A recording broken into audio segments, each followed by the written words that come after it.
much is that doggy in the window? The one with the waggly tail. How much is that dog? The one question I get all the time is, how much was that doggy in the window? You know, which is a question I can't answer. The Doggy in the Window, it's almost children's. It's almost a children's Yes, song. and it's really not a children's song if you really listen to the words. I must take a trip to California and leave my poor sweetheart alone. If he I must take a trip to California and leave my poor sweetheart alone. So she or he bought he or her a dog to keep them company.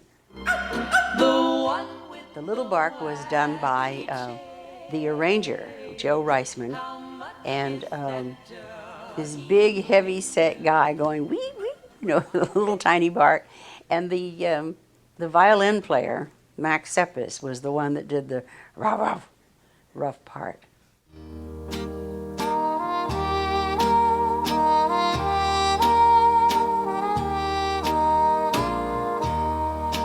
I was dancing with my darling to the Tennessee Waltz. When people ask me, what do you think about when you do Tennessee Waltz or whatever song?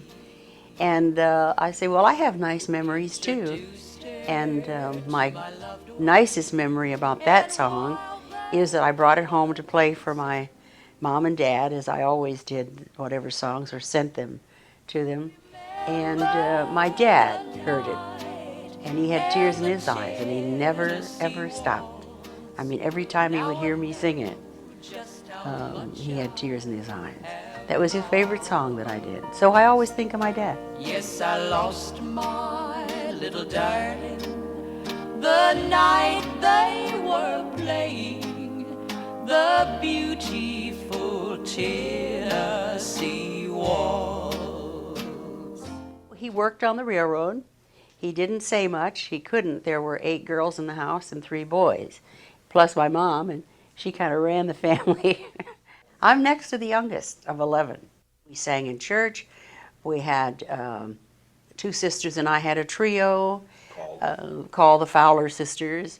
We used to sing on the front porch, and when we moved into this little suburb of Tulsa, there were boys in the neighborhood, you know, and we were like, I guess I was maybe 12, and so it was 12 and 15 and 17, the trio, and we'd sing out there, and so all the boys were hanging over the fence. My father threatened to put electric wire on the fence. Did your sisters continue to sing? No, not really. The little one, little I call her, she's only 2 years younger than I am, and as big as I am, she took over the radio show that I had in Tulsa, and they called her Peggy Page. The memories are always with all of us. You know, that's what we have. Oh, I used to watch you on TV. I thought you were the prettiest thing I ever saw. Oh, my. Oh, my little heart would go bit-a-bat. As far as I can hear, you don't sound any different right now than you did at 21.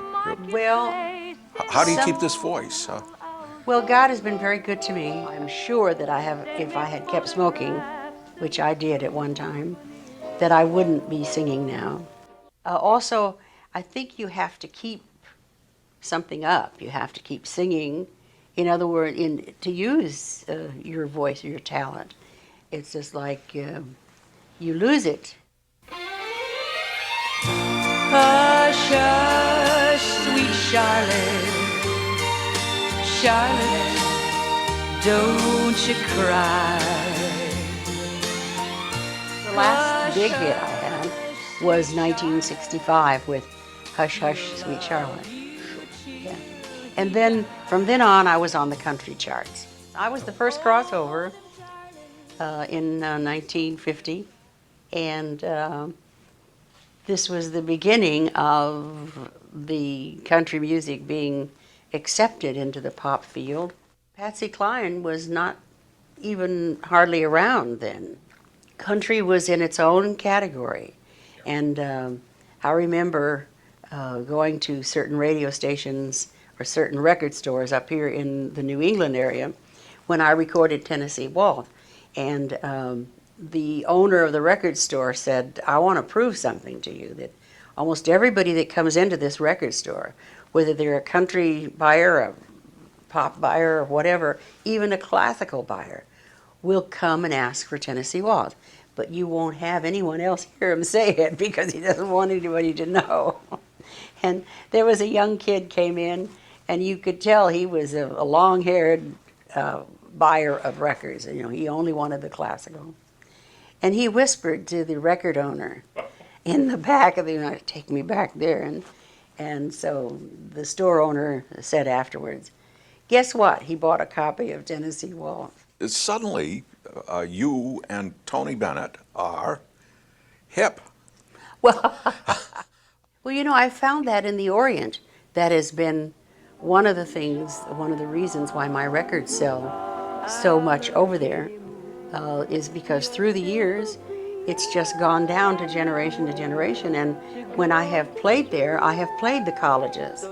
And when I have played the arena, like in Hong Kong, it was all young people there. Did you ever think of doing a kids record, children's record? Well, actually, my newest album that should be out in the spring, probably.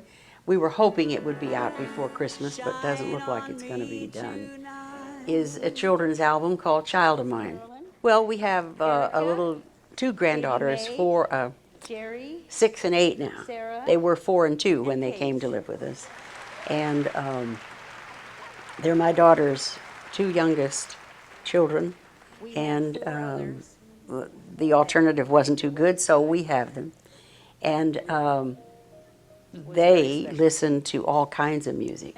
And that's what spurred me on. We've included all the Pretty Little Ponies that Kenny Loggins had in his album, and Rainbow Connection, and Somewhere Over the Rainbow. So it's a conglomeration of not just Doggy in the Window songs, although we have done Doggy in the Window in it and did a different background to it, like in reggae.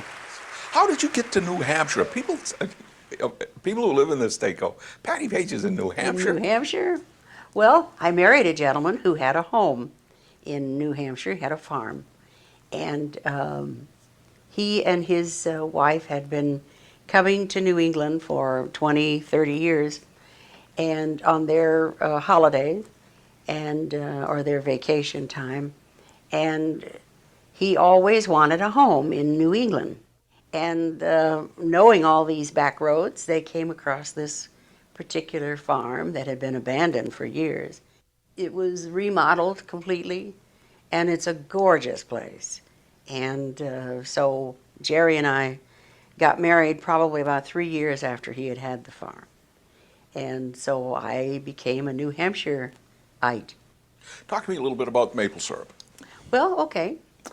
Other than sweet, what would you like to know? Well, I mean, we've got a pancake mix and a maple syrup with your name on it. Why Yes, is we this? do. Well, my husband that I mentioned before, and we have this farm up in the Bath area. Sure. And it had some gorgeous maple trees on the farm, and they're still there. And they had a lovely old sugar house that needed a lot of work. And so Jerry decided, after a lot of our friends up there said, Jerry, you should do something with that, even if it's just for your own pleasure. And so he decided that he would conquer that. And there's something special on the cap. Oh, yes, well, that's on the syrup, and that's just coming out. It when you unscrew the cap, you'll hear my voice singing, from Maine to Cape Cod, you're gonna know, moonlight and magic makes it all so.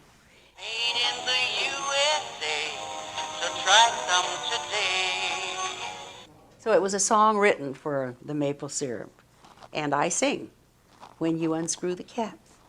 And that is the syrup that sings, we call it. Any song you wish you'd recorded?